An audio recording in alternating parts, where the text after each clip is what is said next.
The thoughts that go through your mind when you find out you have so little time is everything that you need to say to everyone that you love.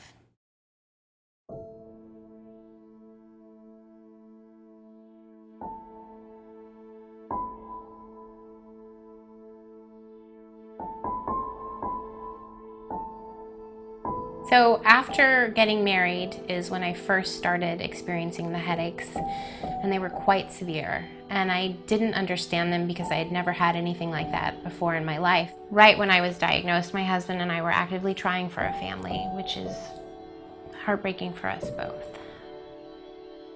And then I was diagnosed this past New Year's. We went away to the wine country for kind of a New Year's Eve celebration, and by Jan 1, the following day, I was diagnosed with cancer and told I was terminally ill.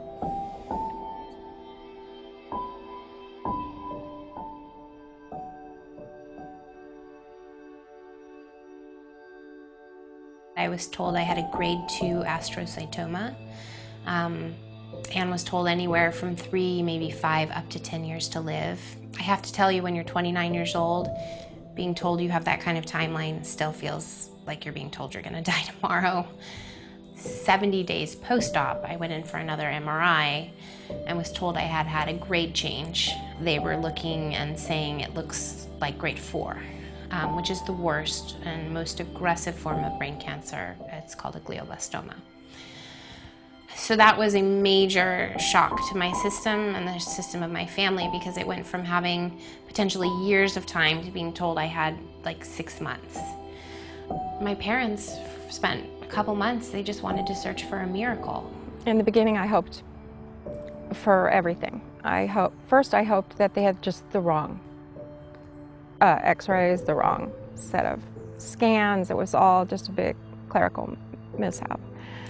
Your brain will do really strange things to you when you don't want to believe something. You will come up with fairy tales.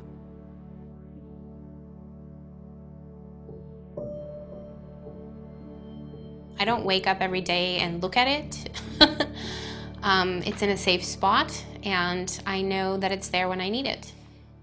I plan to be surrounded by my immediate family, which is my husband and my mother and my stepfather and my best friend, who's also a physician, and probably not much more people.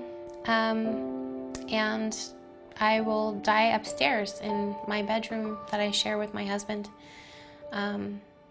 with my mother and my husband by my side, and pass peacefully with some music that I like in the background.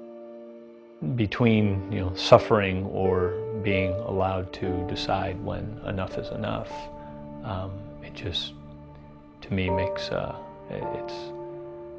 provides a lot of relief and comfort that, okay, that option is there if and when we decide, or she decides that it's time. I can't even tell you the amount of relief that it provides me to know that I don't have to die the way that it's been described to me that my brain tumor would take me on its own. Death with dignity allows for people who are in the predicament of facing a lot of suffering, that they can decide when enough is enough. Brittany's always been kind of bigger than life. She's kind of a wanderlust, and she's always liked exciting things, adrenaline rush. She's liked traveling. She's always been precocious and very, very bright. And anything she set her mind to, she did. Since becoming ill, I have traveled and continued. My husband and I took a beautiful trip to Yellowstone. It was exquisite. And then I went with my best friend to Alaska, and we went to Denali National Park, and we went to Seward and Kenai Fjords and kayaked up to the glaciers. And then I met my mother in Juneau, and we took this spectacular boat trip. Before I pass, I'm hoping to make it to the Grand Canyon, because I've never been. And that's all I can do, is set little goals like that, and all those things make every day worthwhile. My hope now is that my daughter can live her life the way she wants to, that she can make the decisions that she wants to, that she can be who she is, which is this very autonomous, bright, well-read, well-traveled person who loves adventure. She's kind of got me into this thing where now we've agreed to meet. And so I'm going to go on a traveling adventure. And it's a place I'm kind of scared to go to, Machu Picchu.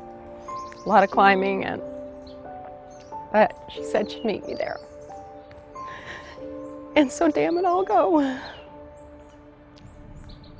I hope to enjoy however many days I have left on this beautiful earth and spend as much of it outside as I can, surrounded by those I love. I hope to pass in peace. The reason to consider life and what's of value is to make sure you're not missing out. Seize the day. What's important to you? What do you care about? What matters? Pursue that. Forget the rest.